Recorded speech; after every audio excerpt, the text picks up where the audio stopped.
یہ ویڈیو دیکھیں، یہ ایک سویڈن کی منسٹر ہے اور اپنے بچے کو ساتھ اسمبلی میں ہی لے کے آئیں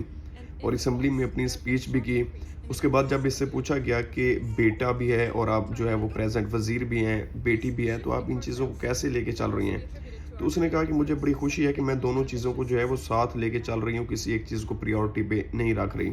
ایز اے مدر یہ میری رسپانسبلٹی ہے اور ایز اے منسٹر بھی میری رسپانسبلٹی ہے کہ میں جو بھی امپورٹنٹ میٹنگز ہیں انہیں اٹینڈ کروں۔ لیکن اس کے برعکس اگر یہ ہمارے اسلامی جمہوریہ پاکستان میں اس طرح کی اگر کوئی منسٹر اپنی بیٹی یا بچے کو لے کے آتی ہے، میڈیا جو ہے گلا پھاڑ پھاڑ کر جو ہے وہ اس کی جو ہے وہ سسپینشن لیٹر کے لیے کہتا یا اسے یہی کہتا کہ اگر آپ سے دو ذمہ داریاں نہیں سنبھالی جا رہی تو ایک کو چھوڑ دو، یا پھر بچے کو گھر رہنے دو، یا پھر منسٹری چھوڑ دو۔ یہ صرف سویڈن جیسے غریب ملک ہی اس طرح افورڈ کر سکتے ہیں، ورنہ ہم جو کہ پاکستان ایک ترقی کرتا ہوا ترقی یافتہ ملک ہے، ہم یہ افورڈ کر ہی نہیں سکتے۔ اس لیے ہم نے جو ہے وہ ہمارے جو منسٹرز ہیں ان کے بچوں کی دیکھ بھال کے لیے 50-50 ملازم ہوتے ہیں، اور ایون کہ ہمارا جو ہے وہ چھتری پکڑنے کے لیے بھی ہمارے منسٹروں نے سٹاف رکھا ہوتا ہے کہ کہیں سورج کی جو ہے وہ ڈائریکٹ دھوپ ہم پہ نہ پڑ جائے۔ تو یہ صرف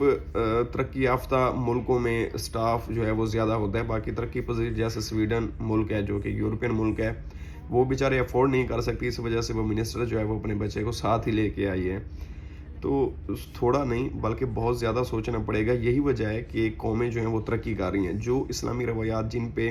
ہم نے عمل پیرا ہونا تھا، انہی روایات پہ جو ہے وہ یورپین لوگ چیزوں کو فالو کر کے وہ ترقی یافتہ ہو رہے ہیں، اور ہم پیچھے سے پیچھے ہی چلتے جا رہے ہیں۔